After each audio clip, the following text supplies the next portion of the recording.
In this striking self-portrait by Mexican artist David Alfaro Siqueiros, his hand seems to burst right through the canvas. This dramatic effect is created through something called foreshortening. But what exactly is foreshortening?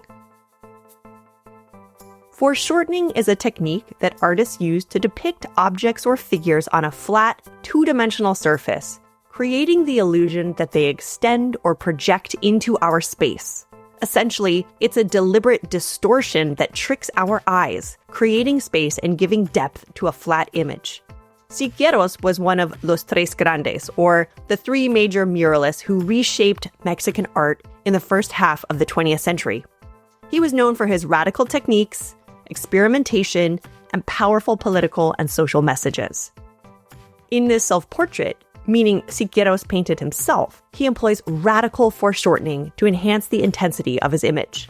Notice how his torso and head recede into the background while his outstretched right arm lunges forcefully towards us. The rough, crusty appearance of his fingernails heightens the drama, suggesting movement so rapid and forceful that his nails have broken or worn down or maybe hit something. Even the white brush strokes around his hand and those behind it that rise from the left bottom corner amplify the sense of motion, as if the arm slices through the air. Siqueiros often experimented with unconventional materials such as spray guns and industrial paints, pioneering methods that allowed for quick drying and thick paint application, creating three-dimensional layers. These experimentations further enhanced his illusion of depth and texture in paintings like his self-portrait, and here they accentuate his radical foreshortening. But what is Siqueiros trying to convey here? Is he reaching out for help? Is he pulling us into his world? We aren't entirely sure, and that ambiguity makes the use of foreshortening all the more compelling.